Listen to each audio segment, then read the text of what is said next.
رات میں قیام کا ذکر آتا ہے جی، تو یہ اہتمام ہوتا ہے مسجدوں میں کہ بڑی پابندی کے ساتھ یہ تراویح پڑھی جاتی ہیں،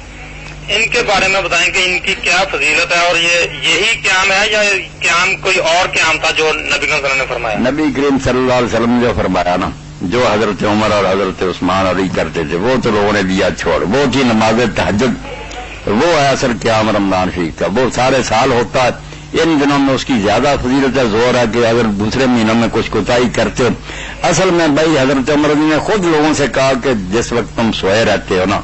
وہ نماز اس سے بہتر ہے جو تم پڑھتے ہو، اسی بخاری مسلم میں ساتھ ہی، اور آپ کبھی شامل نہیں ہوئے نہ حضرت عثمان اور اس میں شامل ہوئے، کوئی روایت صحیح نہیں اس بارے، وہ پچھلے وقت پڑھتے تھے، اور بلکہ امام زرقانی رکھتے ہیں کہ حضرت عمر کے اس کہنے کے بعد لوگ بھی چھوڑ گئے تھے، پھر تہجد کے وقت اگر نماز سے ہی پڑھتے تھے نا اس وقت، مگر ملا علی قاری کہتے ہیں کہ لکھتا ہے، مگر میں تو اپنے زمانے میں دیکھتا ہوں اب شروع وقت میں لوگ پڑھنے بدلتا رہا حال، کبھی پیچھے چلے جاتے، اصل وقت جو ہے نا واللاتی تنامون انا افضل من اللاتی تقومون یرید آخر اللہ، خود حضرت عمر کہہ رہے ہیں، اسی لیے شاہ اسماعیل شیخ رحمۃ اللہ نے ایک کتاب لکھی ہے ایذاء الحق فی بدعت پر، وہاں لکھتے ہیں کہ بدعت حقیقیہ اس کی ایک قسم یہ ہے کہ کوئی شخص اگر کہے کہ یہ تراویح تہجد کے برابر ہے یا اس سے بہتر ہے تو وہ پکا بدعتی ہے، کہتے ہیں جنہوں نے بنیاد رکھی وہ کہہ رہے ہیں کہ تراویح سے تہجد افضل ہے، تم کون ہو وکالت کرنے والے؟ اس لیے مولانا عزیز عبیدی بھی بیچارے فوت ہو گیا، چیختے رہے کہ اہل حدیث ہو، جب تم مانتے ہو کہ یہ تہجد ہے کیوں نہیں لوگوں کو بتاتے کہ جمہور سارے مانتے ہیں ابن رشدی کے آخری وقت بہتر ہے، وہ کیوں چھپاتے؟ اگر تہجد اس وقت پڑھو ٹھیک ہے، اگر کوئی پہلے وقت پڑھ رہا ہے تو تہجد سارا سال بھی اگر کوئی آدمی محسوس کرے کہ آج میں آخر وقت نہیں اٹھ سکتا تو حضور پاک نے ہماری آسانی کے لیے عشاء کے ساتھ بھی آدھی رات کے وقت بھی آخری حصے میں پڑھی، زیادہ آخری میں پڑھی، وہ افضل وقت ہے، مگر جائز ہے 4 فرض 2 سنت پڑھنے کے بعد آپ جو پڑھیں گے نا، بے شک آپ 1 وتر پڑھتے ہیں 3 پڑھتے ہیں عشاء، وہ بھی اسی کا حصہ قیام اللہ، آسانی کے لیے کچھ لوگ اس وقت تھوڑا سا پڑھ تو ہے وقت اصلی بھائی پچھلا، تہجد پڑھے آپ، چھوڑے ہیں اماموں وغیرہ کو اور 20-8 کی بحثوں کو اگر صحیح کرنا، اور اگر چلتے رہنا جیسے ہو رہا تو جو حشر ہے اس قیام کا وہ آپ سے چھپا ہوا، کس طرح قرآن مجید کو گزرتے ہیں اور کس طرح جلدی سے رکوع سجدے کرتے ہیں، اور لوگ ڈھونڈتے پھرتے ہیں کہ وہ مسجد تلاش کرو جہاں جلدی خلاصی ہو جائے، توبہ یہ قیام ہے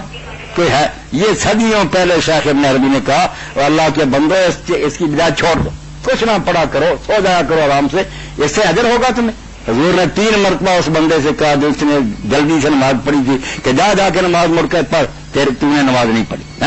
یہ حدیث کا حوالہ ذکر کہتے ہیں وہ نہیں سنا آپ نے، ارجع فصلی فإنک کرم، جا دوبارہ پڑھ کوئی نہیں تیری نماز، تو وہ یہی کر رہے ہیں، کوئی نماز نہیں کوئی حال نہیں، اور کچھ لوگ بیٹھے بھی رہتے ہیں، دیکھتے ہیں ہم کو وہ بیٹھے رہتے ہیں، جب دیکھتے ہیں رکوع کرنے لگا امام ساتھ شامل ہو جاتے ہیں، تو مذاق بنا لیا۔ آپ شفیق صاحب مطمئن ہو کر صحیح کرنا چاہتے ہیں تو سو جائے، سارا نفل پڑھا جی، اگر کوئی 2-4 رکھتے پہلے پڑھ لی جائیں عشاء کے ساتھ، اور تہجد جو ہے وہ باقاعدگی سے پڑھیں تو اس طرح بھی ٹھیک ہے؟ نہیں، کیوں پھر استقلال میں پڑھنا؟ اللہ کے رسول نے رمضان شریف میں تہجد اور تراویح 2 الگ نمازیں کوئی نہیں پڑھی، اور تراویح تو کبھی کہا بھی نہیں، نہ کسی حدیث میں یہ لفظ، نہ صحابہ نے کہا، یہ لوگوں نے بعد میں یہ نام رکھ لیا اور جھگڑا چل پڑا کہ کوئی الگ نماز ہے۔ سب مانتے ہیں، شیخ عبداللہ محدث دہلوی رحمۃ اللہ علیہ لکھتے ہیں مدارج النبوہ سے کہ تحقیق یہی ہے کہ حضور کی نماز وہی نماز معتاد تھی 11 رکعت تہجد کی جو ہمیشہ آپ پڑھتے تھے، اس کے علاوہ کوئی آپ نے نہیں پڑھا۔ صاحب یہ دیکھنا کہ یہ ہر مسلک میں اتنا اس کو ترجیح دی جاتی ہے کہ اس طرح فرض پڑے جاتے ہیں اس طرح اہتمام ہوتا ہے، فرضوں سے بھی بڑھ کر ہے، 5 نمازیں کو پڑھے نہ پڑھے، تراویح کے بارے میں چونکہ یہ غلط بات مشہور کرتی ہے جو تراویح نہیں پڑھ سکا اس کی روزہ ہی نہیں، نماز نہیں، اس لیے بیچارے پڑھتے ہیں۔ حالانکہ ہر بندہ دیکھتا ہے یار انصاف کرنا چاہیے، دین فطرت کے خلاف نہیں کہ سارا دن روزہ رکھا پھر کھانا کھایا، نیند آ رہی ہے، آپ 1000 جتن کریں بس سر کبھی ادھر ڈھڑک جاتا کبھی، تو کیا سننا کیا نہیں سننا، بس رسم لوگ پوری کرتے۔ اور اب کراچی میں جو پتا چلا کہ لوگوں نے ایک اور مسئلہ نکال لیا کہ 3 دن میں قرآن بھی ختم ہو جاتا، بعض مساجد میں 10 پارے، اور بعد میں وہ لوگ تراویح بھی چھوڑ جاتے ہیں، کوئی نفل نہیں پڑھتے، پہلے قرآن ہی سننا تھا، بس قرآن ختم ہو گیا، اللہ جان چھوٹ گئی، اللہ اکبر۔